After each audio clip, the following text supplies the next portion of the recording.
शांति बनाए रखेंगे।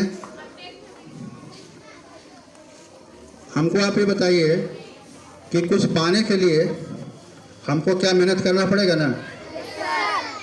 क्या ऐसा है कि हम मेहनत ना करें कुछ हमको मिल जाए? क्या ऐसा हो सकता है? क्या मेहनत नहीं करें कुछ मिल जाए? सही शिक्षा क्या है? सही शिक्षा क्या है? सही शिक्षा क्या है कि अगर हम मैट्रिक पास हैं, अगर हम 8वां पास हैं, तो 8वां तक की हमको जानकारी सारी होनी चाहिए, ठीक है ना?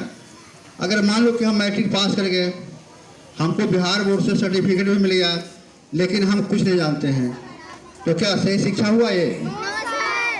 हम बीए पास कर गए और हम कुछ भी नहीं जानते हैं, पास कर जाओगे, है ना, कोई दिक्कत नहीं है, तो क्या हम चाहे जैसे भी पास हो जाइएगा, लेकिन हम पास हो गए लेकिन हमारे पास सही जानकारी नहीं है, तो क्या इसको हम सही शिक्षा कहेंगे? क्यों नहीं कहेंगे?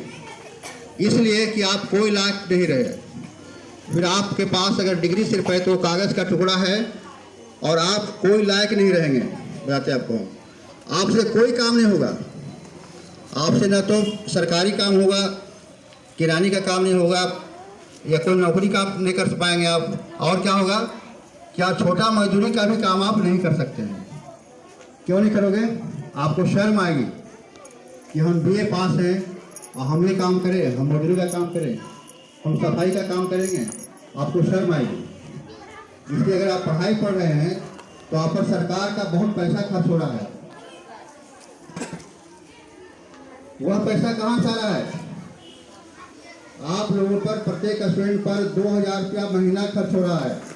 सरकार का 2000 रुपया महीना खर्च हो रहा है।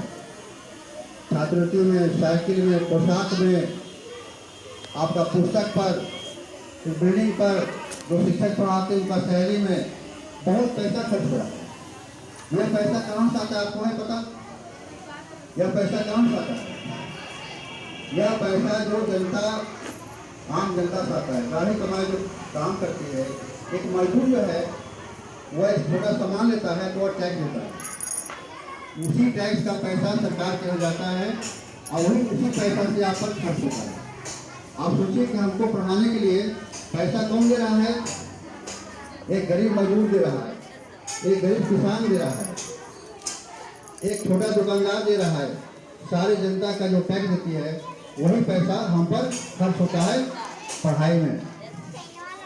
तो हमें क्या